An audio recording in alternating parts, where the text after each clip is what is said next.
usted es fiel en la vida cristiana, no voy a decir lo que le va a pasar, voy a decir otra cosa. Cuando usted es fiel en la vida cristiana es porque está buscando al Señor. Porque nadie que no busca al Señor es fiel. ¿Me oyó lo que dije? Para ser fiel al Señor tenemos que estar pegados a Él. Si usted no está pegado al Señor, empezando por mí, no somos fieles. Con todo el cargo que me den espiritual. Jesucristo dijo, sin mí nada podréis hacer. Y fiel mucho menos, para que sepa. Y es que le dedicamos mucho tiempo a todas las demás cosas, menos ¿quién? Menos Jesús, menos a Dios, menos a esa relación con el Señor. Estamos en el capítulo 13 del libro de los Hechos. Y hoy yo quiero que usted entienda, y estamos caminando por el libro de los Hechos, texto por texto, todos los domingos. Yo quiero que usted entienda por qué yo escogí el título de este sermón, que es un verso de este capítulo. El título es un verso de este capítulo. ¿Y puede poner el título? Lea.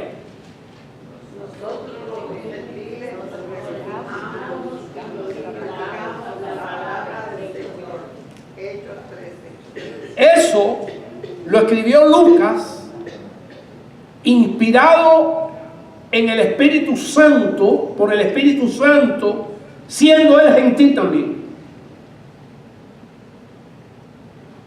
Es el único autor gentil. Lucas, el médico. El único autor del Nuevo Testamento gentil, que Dios los escogió para escribir el libro de Lucas y el libro de los Hechos. Y mire cómo él dice, nosotros, incluyéndose él, los gentiles. ¿Cuál es la palabra? Nosotros los gentiles nos regocijamos y glorificamos la palabra del Señor. Dos verbos. Nos regocijamos y glorificamos la palabra. O sea, un verbo es para nosotros, es algo que está ocurriendo en nosotros, que es el regocijo. Y el otro es que glorificamos, le damos gloria, exaltamos la palabra del Señor, la palabra de Dios. Y eso es algo que los gentiles de aquella época, de la iglesia primitiva, los primeros que recibieron la fe, los primeros que recibieron la palabra, lo vivieron, y Lucas, el gran escritor, lo recoge, lo redacta, guiado por el Espíritu Santo. Y aquí lo tomé como título, pero en el caminar de hoy vamos a darnos cuenta que ese es un verso que está aquí adentro. Y lo tomé como título. Y yo quiero hoy que usted sepa que usted puede salir de aquí hoy regocijado. Aquí no hay ningún judío. El único que tiene un poquitico de sangre judía por aquí, no lo veo, es Jonathan, y está dando clase a los niños. Ese es un americano con sangre judía, ¿lo sabía? Tenemos un semijudío aquí entre nosotros. Su papá fue judío. Entonces, nosotros los gentiles, y él es gentil, Jonathan, nosotros los gentiles nos regocijamos. Fíjense con qué yo quiero que usted salga hoy de aquí. ¿Con qué? Con regocijo. A mí yo siento regocijo ya solamente con escuchar lo que dijo el hermano Quintín y con lo que dijo la hermana Yolanda. Ya empecé a sentir regocijo viendo la gente darle gloria y gracia al Señor por cosas en su vida. Y es algo, el regocijo, el gozo del Señor no depende de nuestras circunstancias. No depende de que Cristo nos esté llenando completamente. De esa relación perfecta con el Señor. Y esa relación con el Señor es a través de la palabra. Mucho es a través de la palabra. Entonces, hoy tenemos que ver dos cosas. Que podamos reconocer la palabra de Dios y glorificarla. Y la otra es que sintamos el regocijo. Son los objetivos de este mensaje. Recordando un poquitico qué pasó anteriormente para que usted se ubique.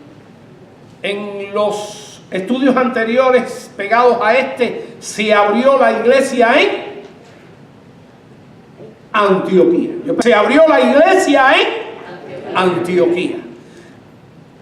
Unos hermanos que no fueron pastores ni líderes, que fueron caminando, huyendo, cuando llegaron a Antioquía, predicaron la palabra de Dios y allí la gente empezó a creer. No fue ni Pablo, ni fue Bernabé, ni fue ningún líder, ni fue Pedro. Fueron creyentes que estaban huyendo. Y se abrió la iglesia, ¿dónde?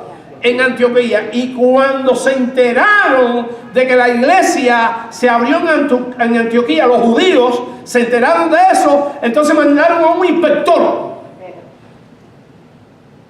a Bernabé. Y Bernabé vio la gracia de Dios en ellos allí. Y ese es un texto que a mí, yo le dedico mucho tiempo a ese texto, no lo voy a dedicar tiempo ahora, le dediqué tiempo la semana pasada, pero la gracia de Dios es lo que tenemos que ver en cada uno. Más que la falta de cada uno, más que los errores y los pecados de la gente, tenemos que ver ¿qué? La gracia de Dios trabajando en ellos. Y eso nos va a ayudar a amar a las personas, nos va a ayudar a no condenar a la gente, nos va a hacer más santos delante de Dios, nos va a hacer más preparados, nos va a ayudar a aceptar mejor a las personas, ver la gracia de Dios. Y ese Bernabé hizo eso.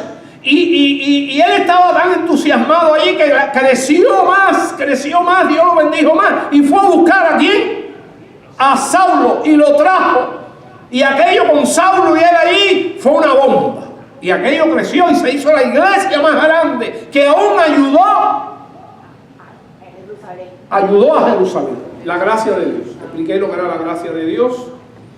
Y que trajeron a Saulo, él lo fue a buscar a Tarso y lo trajo a Antioquía, y ahora el Señor los envió, y la iglesia de Antioquía, escuche, la iglesia de Antioquía, que recibió un inspector de Jerusalén, le devolvió con una ofrenda, porque hubo una gran necesidad, un periodo difícil económico en toda la zona de Judea, y les envió con una ofrenda, la iglesia gentil, ayudando a la iglesia que estaba en Jerusalén, la iglesia de Antioquía. Así las cosas, la iglesia empezó a sufrir. ¿Se acuerdan? La muerte de Jacobo, el segundo mártir, el primero de los apóstoles, pero en el cristianismo el segundo mártir, el primero fue Esteban. Y Pedro liberado de la cárcel. Como estamos calentando los motores, Pedro liberado de la cárcel, la iglesia tuvo un respiro. Porque dice, bueno, no, si nos matan a Pedro también, la iglesia tuvo un respiro. Y abran sus Biblias en Hechos 13. Y voy a leer el verso que está anterior a Hechos 13, el último del 12. Que ahí me quedé en la explicación que hice. ¿Está bien? Y dice, y Bernabé y Saulo, cumplido su servicio. ¿Cuál servicio? El de llevar una ofrenda de la iglesia de Antioquía. La iglesia de Antioquía estaba a todo tren y ya le estaba enviando hasta ofrenda a la iglesia de Jerusalén, la iglesia madre. Volvieron de Jerusalén llevando consigo, y este es un personaje importante, llevando consigo a Juan Marcos. Este es el que más adelante, este es un personaje interesante y es el que más adelante va a escribir el Evangelio de Marcos. Y en su casa, en la casa de este Marcos, de este Juan, en la casa de este joven, estaban los hermanos reunidos orando, la iglesia reunida orando, cuando Pedro tocó la puerta, que ya el Señor lo liberó de la cárcel, ¿recuerdan? Y allí, en esa casa, vivía este joven, y lo recuerdo. Pero este joven, vamos a ver algo interesante con respecto a él, con respecto a Bernabé y con respecto a Pablo, a Saulo de Tarso. Y entonces sí vamos a entrar en el capítulo 13. Señor, ayúdanos con tu palabra en esta hora y ayúdanos a caminar correctamente con tu verdad, dirigido por tu Espíritu a través del texto bíblico. En el nombre de Jesús, amén. Capítulo 13. El verso 1, vemos a una iglesia que está madurando. Una iglesia que se está organizando. Una iglesia que está repleta de gente. Una iglesia cuyo pastor, ¿quién es? Bernabé. Y pudiéramos decir que tiene de copastor, hablando en los términos modernos, ¿a quién? A Saulo. Bueno, quizás ni copastor, un ayudante de Bernabé. Dice ahí, vamos a leerlo, había entonces, estoy en el 13:1, había entonces en la iglesia que estaba en Antioquía, profetas y maestros, había un grupo de líderes. Simón, el que se llama Níger, Lucio de Cirene, Manaén, el que se había criado junto con Herodes el tetrarca. ¡Wow! Este es un individuo de alto realengo, de alta... ¿Criado con quién? Junto con Herodes el tetrarca. Había una gente de empuje ahí en la política, en las relaciones. Antioquía, gentil. Todos ellos gentiles. Y en último lugar, ¿quién? Fíjense que de todos estos líderes, cuando se hace una lista, generalmente los rangos humanos, ¿y el pastor quién es? Y el menos importante de los líderes, vamos a llamarle así, entre comillas, el de menos autoridad, ¿quién es? Saulo. Pero vamos viendo cómo Dios lo va poniendo y lo va colocando. Lo va poniendo y lo va colocando, así trabaja Dios. Entonces, hemos leído una iglesia organizada y continúo en el verso 2, que también lo tengo en pantalla y podemos ver cómo estaba trabajando la iglesia. Ministrando estos al Señor, todo ese grupo. Quizás otros más líderes que no mencionan sus nombres, pero estos no son los principales. Ministrando, ¿qué quiere decir? Todo el mundo debe saber eso ya. Sirviendo. Ministrar es ¿qué cosa? Servir. Puede ser predicar, puede ser limpiar el templo, puede ser hacer visitas, puede ser ayudar a alguien con una necesidad. ¿Cómo es? Ministrando. ¿Qué cosa es? Sirviendo esto al Señor. Así de claro. Y ayunando. Ustedes tenían una actitud, el ayuno simboliza una actitud de quebranto, una actitud de búsqueda, una actitud de dependencia del Señor. Ese es el ayuno. Dijo el Espíritu Santo. Y por eso decimos que este es el Evangelio del Espíritu Santo. ¿Quién dijo? Dijo el Espíritu Santo: apartadme a Bernabé y al último. ¿Quién era el último de la lista? Y a Saulo. ¿Quién seguía teniendo el primer lugar? Bernabé, era el hombre del liderazgo. Bernabé y Saulo para la obra que los he llamado. ¿Y la obra cuál era? Predicarle a toda el Asia Menor, el mundo de aquella época más importante, a toda el Asia Menor. Ya había salido gente para África a predicar. ¿Usted sabía eso? ¿Usted se acuerda cuando Felipe se encontró con quién? Con el etíope. Y el etíope se convirtió y se bautizó y siguió gozoso su camino. No sabemos lo que habrá hecho el etíope por allá, pero la palabra del Señor que corría. Y ese fue el sermón de la semana pasada. La oposición siempre aparece, pero la palabra corre. Amén. Revíselo por el internet, revíselo. Bueno, pues este era el ambiente que había, y también tengo en pantalla el número, verso 3 y el 4. Dice: entonces, habiendo ayunado y orado, le impusieron las manos. Le impusieron las manos es, ellos se arrodillan y los líderes que están allí le dicen al pastor y a Saulo, oran por ellos, piden bendición al Señor, dirección por ellos, y lo despiden. Eso es muy importante, lo de imponer las manos. Primeramente era una costumbre israelita.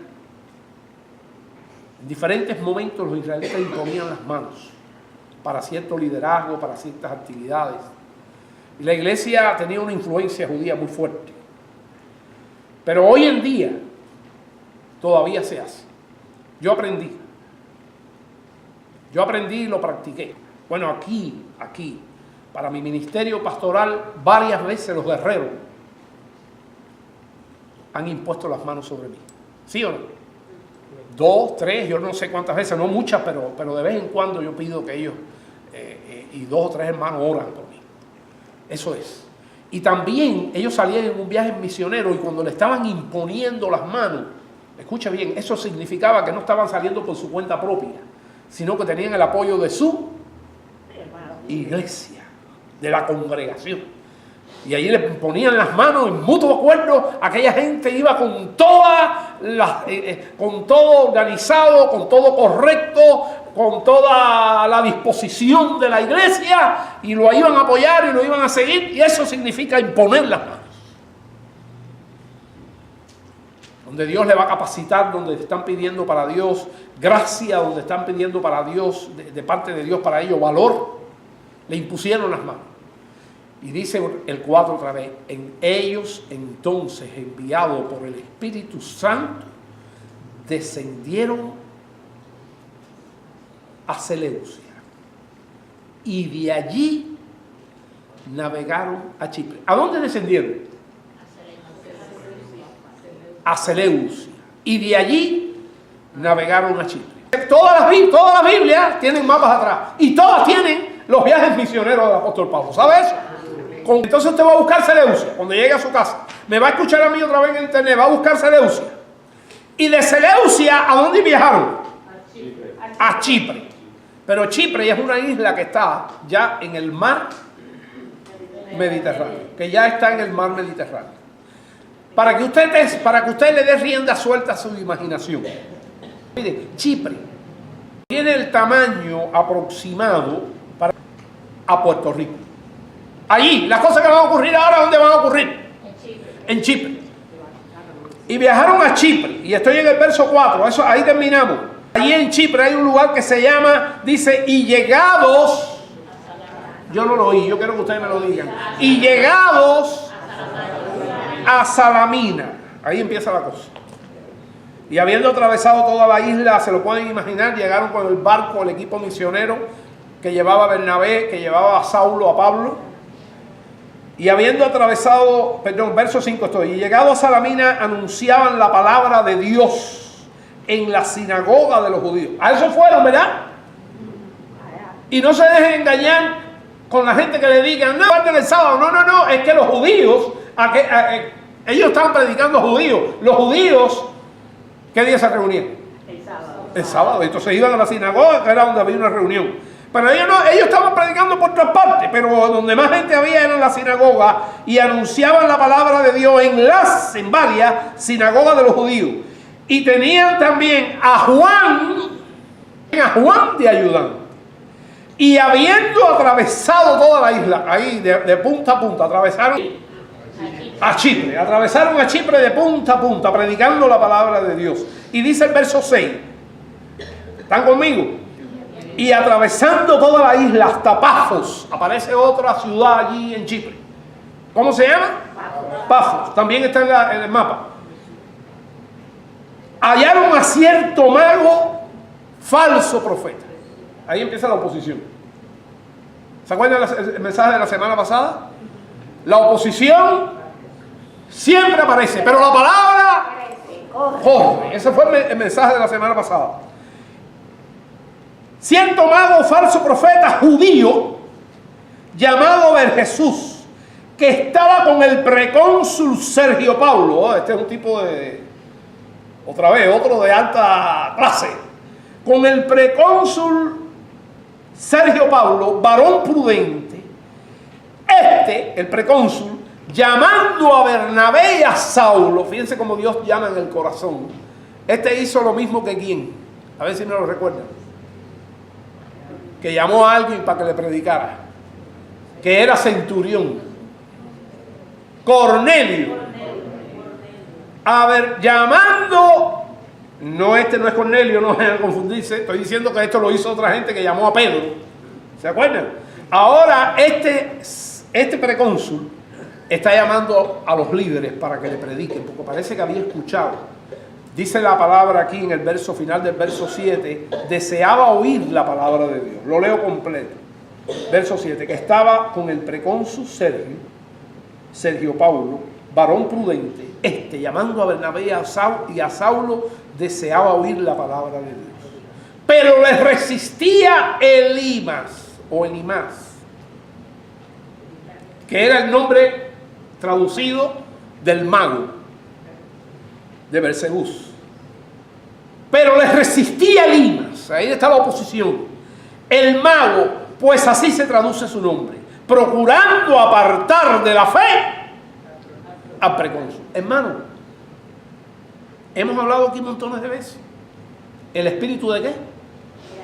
Del anticristo. Siempre ha estado y está, y cada día se desarrolla más. Y va a llegar de una manera poderosísima que aún va a engañar a los escogidos, a nosotros. Va a tratar de engañar. Y miren cómo trabajaba con este precónsul. Entonces Saulo, no fue Bernabé, ve cómo Dios va dando los lugares a la gente poco a poco. Entonces Saulo, que también es Pablo, lleno del Espíritu Santo, fijando en él los ojos, en el mago, dijo: oh, lleno de todo engaño, mire cómo lo describió, y de toda maldad, hijo del diablo, enemigo de toda justicia, ¿no cesará de trastornar los caminos rectos del Señor? Ese es un anticristo. Esa es una persona usada por el diablo para que alguien, una sola persona, no reciba el evangelio. En este caso el precónsul. Nosotros tenemos que enfocar esto. Yo le invito a que usted estudie todo lo que Pablo dijo de ese hombre. Pertenecía al diablo, lo dijo él. Mire, en nuestra vida, escúcheme, pueden aparecer personas así. Muchas veces están en la familia, a veces el esposo, a veces la esposa, a veces un hijo, a veces un tío, a veces un inquilino, a veces un vecino. Y por algún motivo tiene cierta oportunidad de tratar de que usted o alguien de los suyos crea la verdad. Hay que enfocar a esta gente. Hay que enfocarlos. Yo recuerdo que uno de mis mejores amigos, cuando Josué tenía como 11 años, le empezó a hablar unas cosas que él practicaba y yo estaba cerca. Y con mucha pena le dije a mi amigo: te voy a pedir algo. Nada de lo que estás hablando lo sigas hablando conmigo. Josué se quedó así. Cada rato me recuerda aquella anécdota. Nada vas a continuar hablando con mi hijo de eso. Así que ahora mismo corta la conversación. Y si quieres seguir siendo mi amigo, no le hables más nunca de eso. Tú sabes cómo yo pienso. A ese amigo mío. Amigo que está muy lejos del Señor. Amigo que traté de predicarle. Aún aquí en los Estados Unidos, porque él está aquí. Son gente llena de todo engaño. Y de toda maldad. Y hay que orar por ellos y hay que amarlos. No estoy diciendo, ¿ok? Porque dice que tenemos que amar aún a los enemigos. Y uno de ellos fue Pablo, cuando se llamaba Saulo, y Dios lo llamó. ¿Ok? Como él mismo dice: no merezco ni ser apóstol. Pero aquí me detuve unos segundos o unos minutos para. El verso 11. Ahora pues, he aquí la mano del Señor está contra ti. Ahí está ya Pablo con autoridad. Dios, el Espíritu Santo le guía a hacer esto. No siempre tiene que ser así. Yo diría que esto es una cosa muy especial, muy particular del libro de los Hechos, pero no siempre pasa esto. Que la persona tenga en ese instante un castigo, vamos a llamarle así. Ahora pues, he aquí la mano del Señor está contra ti y serás ciego. Igual que le pasó a él. ¿Se acuerdan? Sí. Y serás ciego y no verás el sol por algún tiempo. No sabemos qué pasó con este hombre. E inmediatamente cayeron sobre él oscuridad y tinieblas. Andando alrededor buscaba a quien le condujese de la mano. Entonces el precónsul, wow, imagínate, viendo todas estas cosas, viendo lo que había sucedido, creyó, maravillado de la doctrina del Señor. Y a veces Dios toma gente importante y los convierte, porque Dios quiere hacer ciertas cosas con esa gente. Y cuando hablo importante, no lo digo como haciendo una casta diferencial, sino gente que tenga ciertas relaciones públicas para poder hacer cosas con él. Dios escoge gente así.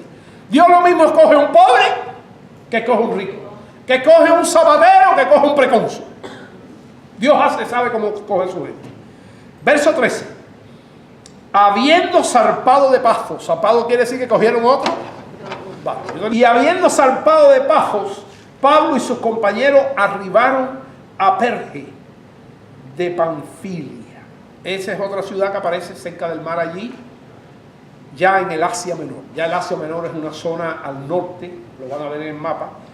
y aquí es Perge de Panfilia. Toda la Panfilia era una zona grande. Y dice algo triste. Pero Juan, ¿quién es Juan? El jovencito. Apartándose de ellos, volvió a Jerusalén. En cubano, ¿sabe cómo se dice eso? Lo dejó embarcado. No cumplió con ellos. No fue responsable. Fue flojo. Lo que sea. No sé lo que usted quiere llamar. ¿Quién era ese? Después vamos a ver un problema que existió en el segundo viaje misionero. En el segundo. Este es el primero, ¿verdad? ¿Lo recuerdan? Entre Bernabé y Pablo, por causa de Juan. Pablo no lo quería llevar y no lo llevó. Sin embargo, Bernabé le dijo, bueno, si es así, entonces yo me quedo con él. Y Bernabé se quedó con él. Y Bernabé, que era un hombre bueno, lleno del Espíritu Santo, le dijo, ya Pablo, el Señor lo tiene separado, yo voy a seguir con la gente de abajo, yo voy a seguir ayudando a los de abajo. Como ayudé a Pablo, ¿se acuerdan? Cuando Pablo nadie creía en él, él lo presentó a los judíos de Jerusalén y dice la Biblia que entraba y salía. Y después lo fue a buscar a Saulo, a Tarso, lo fue a buscar a Tarso y lo trajo a Antioquía. Ahora él siguió tranquilo, pero en el segundo viaje misionero tuvieron ahí un desacuerdo y entonces Bernabé se quedó con Juan Marcos. Pero después, cuando pasaron los años, vemos a Pablo diciendo, cuando estaba en la cárcel, mándame a Juan Marcos porque me es útil en el ministerio. Y también cuando vamos al Nuevo Testamento, uno de los hombres que Dios escogió para escribir un evangelio fue Juan Marcos, este jovencito que está aquí. Así que si usted ve a una gente, un joven que está regado, un hermano que está regado, no lo menosprecie, ore por él, ayúdalo en lo que pueda, porque tenemos que imitar a Bernabé, que ve la gracia de Dios en la gente. ¿Se acuerdan? Fue el inspector que mandaron a Antioquía y vio la gracia de Dios y mandó un informe tremendo para Jerusalén. La iglesia de Antioquía seguro que era una iglesia desorganizada, que estaban haciendo cosas que no estaban bien hechas porque no sabían, había que disipularla, todo eso. Pero él lo que dijo que fue que la gracia de Dios estaba con ellos. Y yo cada rato me tengo que decir, ¿qué te está pasando?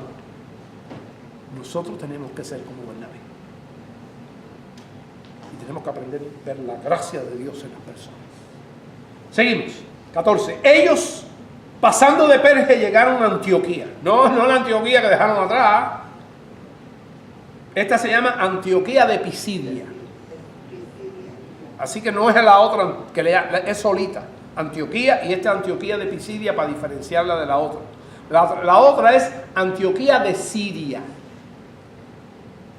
Pero se le dice Antioquía sola. Y era la más importante porque era la tercera ciudad. Aquella era la tercera ciudad. Esta es una ciudad más pequeña, pero ahí estaba, en el Asia Menor. Y ellos llegaron allí a Antioquía de Pisidia. Así que son dos diferentes, la van a ver en el mapa, aparecen las dos cuando vayan al mapa. Y entraron en la sinagoga un día de reposo y se sentaron. Y allí en la sinagoga, después de la lectura de la ley y de los profetas, los principales de la sinagoga, estos eran judíos, mandaron a decirle, varones hermanos, ellos no sabían quiénes eran, si tenéis alguna palabra de exhortación para el pueblo, hablad. Entonces Pablo, levantándose, hecha señal de silencio con la mano, dijo, varones e israelitas, y los que teméis a Dios, oíd. Ahí comienza Pablo a hablar. Un discurso larguísimo. ¿Me están oyendo? Ya dejen la Biblia. Llegaron a la sinagoga, ¿en qué lugar? ¿Cómo se llama? Antioquía de Pisidia. Y allí se metieron en una sinagoga, y cuando terminaron de hacer, que estaban leyendo allí la parte del Antiguo Testamento, entonces vieron a aquellos judíos y dice: si alguno de ustedes tiene alguna palabra para nosotros, será bien recibida. Ellos no sabían lo que venía. Y Pablo se levantó. No fue Bernabé, fue Pablo.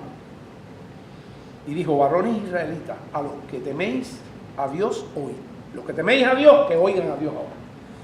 Entonces, ahí todo ese discurso dura hasta el verso 37. Bueno, casi en el 37 se terminó, un montón de versos.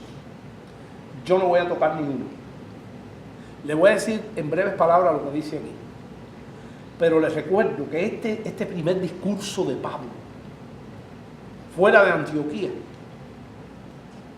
donde él estaba como líder, este es su primer discurso. En Antioquía habrá predicado muchas veces, pero aquí predicó este. Y es el primero que hacía así fuera de Antioquía. Y predicó. Si usted analiza y estudia este discurso, y yo quiero que usted lo estudie personalmente, es muy parecido, tiene las mismas bases que el que dijo Pedro en Hechos 2. El día de Pentecostés. ¿Se acuerda con un discurso allí? Después Pedro tuvo, que por cierto se convirtieron en miles de gente.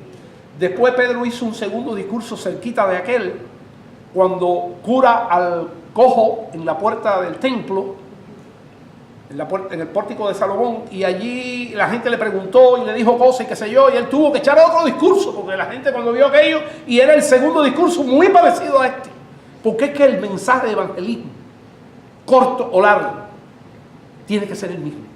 ¿Qué cosa es lo que hay que hablar? Usted puede ver estos dos discursos de Pedro, otro que está de Esteban, ¿se acuerdan? Antes que lo apedrearan, Esteban dio un discurso largo también, y recorrió toda la historia de Israel y terminó en Cristo. Esteban, y lo mataron ahí. ¿Viste cómo ocurren cosas diferentes con cada siervo? Y ahora este viene siendo el cuarto discurso, que es Saulo, que es Pablo. ¿Y qué le dijo? Bueno, empezó con una historia, como eran israelitas, empezó con una historia del pueblo de Israel y cómo Dios iba llevándolo a Cristo hasta que salió Cristo. Ahí le mencionó a David, le mencionó a Saúl, a David, a Salomón, a Moisés, a toda esa gente, ellos atentos. Era como una introducción para llegar a Cristo, y llegó a Cristo. Y cuando llegó a Cristo, yo doy un salto, pero sí le invito a usted, porque va a aprender más de la historia de Israel. Ya yo leí esto 5 veces y ahora se lo expliqué aquí rápido, pero yo necesito que usted lo lea porque es la Biblia. Así que yo salto al 38. Y el 38 sí lo voy a leer aquí. Así que estamos en 13:38. Sabed pues esto, varones hermanos, allí porque eran judíos, que por medio de él, ya le había hablado de Cristo ahí mismo, se os anuncia, dígalo usted, perdón de pecado. Ese es el mensaje, perdón de pecado. Y que todo aquello de que por la ley de Moisés no pudiste ser justificado, porque por la ley de Moisés, míreme para acá, por la ley de Moisés ni usted ni yo podemos ser justificados. Tenemos que vivirla y estamos animados a vivirla, con ciertos cambios para la iglesia. No tenemos que guardar el sábado. Podemos comer de todo. Lo dice Pablo en su carta, lo aclara bien después. Por eso Dios le bajó a Pedro para introducirlo en el mundo gentil. Una de las cosas que le dijo es: mata y come, y no le llames tú inmundo a lo que yo limpié. Estaba preparando la mente del apóstol. Pero después Pablo dice: todo lo que Dios creó es bueno y nada debe de desecharse. Y dice también: nadie los moleste en días de fiesta, días de reposo. Nadie los moleste en eso, porque eso son cosas pasadas, son sombras de lo que ha de venir. Está claro en textos anteriores. Ahora, aquí está diciendo que por la ley nadie se justifica. Porque cuando David Brenner no falla en una cosa, falla en la otra. Y al terminar, ¿dónde tengo que terminar? En Cristo. Por eso la Biblia dice que la ley es como una nodriza, es como una madre que nos lleva ¿a quién? A Cristo. La ley, la palabra. Que amamos, que nos gusta vivirla porque nos cuida. Nos cuida. Nos ayuda. Entonces le dice allí a los judíos: por la ley nadie es justificado. Voy a leer el 39, la segunda parte. No pudiste ser justificado. En él es justificado todo aquel que cree. ¿Quién es él? Estoy en el 39. Cristo. Voy al 40 ahora, síganme. Mirad pues, que no venga sobre vosotros lo que está dicho en los profetas. Le habló duro ahora aquí. Mirad, oh menospreciadores. Los judíos, el pueblo judío menospreció a Cristo. Por eso lo crucificó.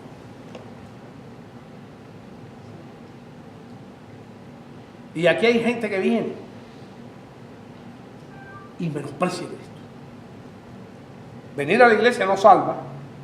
Lo que salva es buscar al Señor con ansiedad, con gozo, con alegría, con sed. ¿Qué sed tengo?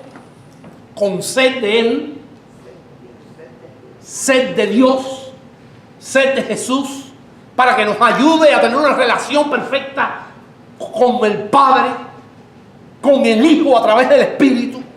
Y tenemos que empecinarnos en eso y tenemos que enfocarnos. Pero si usted viene a este lugar por venir, porque esto es un club, y porque aquí se pasa el tiempo, y porque aquí es el rico, y porque aquí es y un día se va porque ahí está pesado, porque usted no tiene nada que ver con esto, porque usted es un menospreciador. Cuidado con eso. Tenemos que estar rendidos a los pies de Jesús. Mirad, oh menospreciadores y asombrados, y desapareced, mejor que desaparezcan, porque yo hago una obra en vuestros días, obra que no creeréis si alguien se la contare. Y eso tiene mucho que ver con el día espantoso, grande, final de Jehová, que dice que los hombres van a querer no haber vivido. La vida cristiana es seria, hermano. Es un gozo, es una alegría, es un reposo. Cuando entramos en Cristo, entramos en su reposo, que no tiene nada que ver con el sábado. Entramos en su descanso. Porque aún con un cáncer, tú pones tus cargas.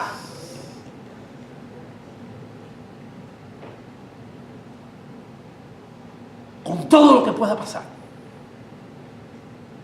Como decía el clásico himno cristiano: de paz inundada mi alma ya esté. Qué rico, ¿eh? De paz inundada mi alma ya esté. O cúbrala un mar de aflicción. Yo siempre diré: estoy bien con mi Dios. Alcancé salvación. Sea una cosa o sea la otra. Amén. Santo Dios. Bien. El 42. Cuando salieron ellos de la sinagoga de los judíos, los gentiles les rogaron que el siguiente día de reposo, porque había gentiles colados allí, y muchos de ellos posiblemente sean prosélitos judíos, les rogaron que el siguiente día de reposo les hablase de estas cosas, más de estas cosas. Hay sed, hermano. Y despedida la congregación, muchos de los judíos, de este grupo que mencionaron en el anterior y del otro grupo, y de los prosélitos piadosos, siguieron a Pablo y a Bernabé, quienes hablándole, quiere decir Bernabé y Pablo le hablaban en el camino, y le persuadían a que perseverasen en la gracia de Dios. La gracia de Dios es Cristo, hermano. Cristo es la gracia de Dios. La gracia de Dios es Cristo. 44. Y el siguiente día de reposo, una semana después, se juntó casi toda la ciudad. ¡Wow! El siguiente día de reposo se juntó casi toda la ciudad para oír la palabra de Dios. ¡Wow! Ya eso le había pasado a Pedro en una ocasión. 45. Pero viendo los judíos la muchedumbre, se llenaron de celo. Ahí vuelve otra vez con la cosa. ¿Qué es lo que te aparta del Señor, hermano? La tontería, el celo, el televisor, la pornografía. ¿Qué es lo que te aparta? ¿Qué es lo que me aparta? Yo los otros días senté a los guerreros de oración. Me llegó un pensamiento registrando un papel. Y lo primero que lo compartí fue con mi esposa. Después lo compartí con Guerrero y se lo he dicho a ustedes también. Una manera de orar. Aparta de mí lo que me aparta de Dios. ¿Qué me aparta de Dios? Aquí a esta gente lo está apartando, ¿qué cosa? El celo. ¿Qué tontería? Porque vieron, no había judíos y ahora estaba toda la ciudad creyendo ¿en quién? En Cristo. Y los judíos, ¿verdad? No se gozaban, sí, pero había gente allí que eran judíos y se gozaban con ellos. Pero la mayoría de los judíos, ¿qué cosa eran? Menospreciadores, que es lo que acabo de leer ahora, un texto duro. Voy a leer el 45. Pero viendo los judíos la muchedumbre, se llenaron de celos y rebatían lo que Pablo decía, contradiciendo y aún más peor que y blasfemando. Contradiciendo y peor, blasfemando. Entonces Pablo y Bernabé, hablando con denuedo, una cosa de denuedo es valor. Nada los paró. Dijeron: a vosotros la verdad era necesario que se os hablase primero la palabra de Dios. Además, puesto que la desecháis y no os juzgáis dignos de la vida eterna, he aquí nos volvemos a los gentiles. ¡Wow! Iban a dedicarse nada más que a quién? A los gentiles. ¿Y cómo se llama este mensaje? Ya se lo olvidó. Nosotros los gentiles nos regocijamos. Y yo quería que usted saliera con gozo de aquí, porque esto pasó y sigue pasando. Nosotros los gentiles nos regocijamos. Nos regocijamos. Así es el mensaje de hoy. Y glorificamos la palabra de Dios. Así que dijo Pablo, nos volvemos, y Bernabé los dos, nos volvemos a los gentiles. Porque así nos ha mandado el Señor diciendo: te he puesto por luz a los gentiles a fin de que seas para salvación. ¿Hasta dónde? Hasta lo último de la tierra. Pero junto con nosotros, todos los domingos se reúnen en el mundo entero millones de cristianos. En cualquier lado, en Alemania, en China, en Francia, en Japón, en Australia, por todas partes. Porque alguien predicó. Porque alguien predicó. Y entonces aquí está el texto, que es el texto 48, que es el que yo puse como título hoy. Los gentiles, oyendo esto, se regocijaban y glorificaban la palabra del Señor. Yo le pedí al Señor: Señor, dame un texto para yo usarlo de título. Y este fue donde me llevó. Y creyeron todos los que estaban ordenados, quiere decir los que eran llamados. Creyeron los que eran llamados para vida eterna. Y también puse este en pantalla. Y la palabra del Señor, ¿qué dice? Se difundía por toda aquella provincia. Pero los judíos instigaron a las mujeres piadosas, algunas judías que había allí, buenas personas distinguidas, las engañaron, qué sé yo, instigaron, y a los principales de la ciudad, y levantaron persecución contra Pablo y Bernabé, y los expulsaron de sus límites. Ellos entonces, lo que dijo Jesús, ellos entonces, cuando sacudiendo contra ellos el polvo de sus pies, llegaron y comieron. Si usted va a Marcos 6:11 y a Mateo 10:14, va a ver esas palabras de Jesús a sus discípulos cuando predicaban. Donde no los reciban, ¿qué hacen? Sacudo el polvo de los pies. Y los discípulos estaban llenos de gozo. Y así terminaba mi mensaje. Todos los que creyeron ahí, que fueron muchísimos, y llenos de gozo y del Espíritu Santo. Y todos los domingos, una de las cosas que yo le pido al Señor, cuando mi congregación me oiga, que ese mensaje sea para aumentar la fe, porque la fe viene por el oído, y que les ayude a ser llenos, empezando por mí, ¿de qué? Del Espíritu Santo. Cuando nos estemos llenos del Espíritu Santo va a venir el gozo. Porque cuando somos llenos del Espíritu Santo, Dios nos muestra su gloria inmensa, y la gloria nos cambia. Y la gloria, ver su gloria, nos llena de gozo. Gracias, Señor, por tu palabra. Grandes cosas ha hecho Dios por su pueblo. Ha sido lluvia a las naciones, cambiaste lloro por canciones. Grandes cosas ha hecho Dios por su pueblo. La creación me dice: Toda la creación se levanta delante de su trono.